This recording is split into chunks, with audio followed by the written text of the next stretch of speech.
Corona virus اللہ کا عذاب ہے یا آزمائش ہے؟ قرآن پاک میں جو کہا گیا ان تقول لا مساس، کیا اس سے کرونا وائرس کی بیماری یا عذاب میں کچھ مماثلت یا یاد دہانی ہے؟ نیز یہ وائرس اللہ کا عذاب ہے یا آزمائش ہے؟ عطار ساقی: بالکل آپ نے صحیح آیت کا حوالہ دیا۔ موسیٰ علیہ السلام نے سامری جادوگر کو بددعا دی تھی کہ لا مساس، تجھے ایسی بیماری لگے کہ لوگوں کو تو بولتا پھرے کہ مجھے نہ چھوؤ۔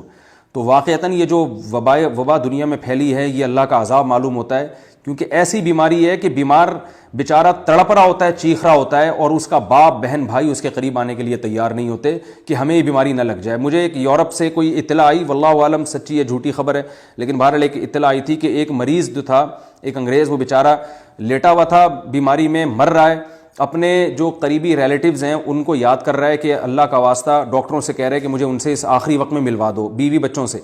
ڈاکٹر کہہ رہے ہیں ہم ان کو نہیں ملوا سکتے، لیکن جب اس کے آہو بکا دیکھی، رونا دیکھا، تو ڈاکٹروں نے پوری احتیاطی تدابیر اختیار کی اور ان کے رشتہ داروں کو بلایا کہ ہم نے پورا پیک کر دیا ہے روم کو، اور ہر طرح سے اس کو جو ہے وہ محفوظ کر لیا، اب آپ آ جائیں اور اپنے اس رشتہ دار سے مل لیں۔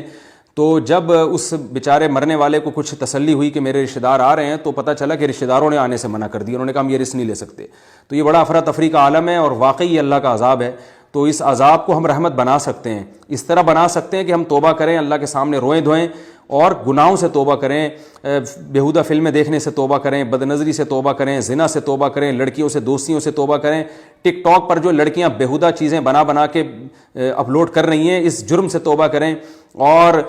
میڈیا میں جو فحاشی اور عریانی پھیلائی جا رہی ہے اس جرم سے توبہ کریں، رشوت کھانے سے توبہ کریں، بہنوں کی وراثت کھانے سے توبہ کریں، ظلم سے توبہ کریں۔ پوری دنیا میں آپ دیکھیں کس قدر ظلم ہوا ہے، کیا کچھ بچوں کے ساتھ ظلم کیا گیا ہے، اور پوری دنیا میں جو بمباری ہوئی ہے، اور آپ دیکھیں کتنے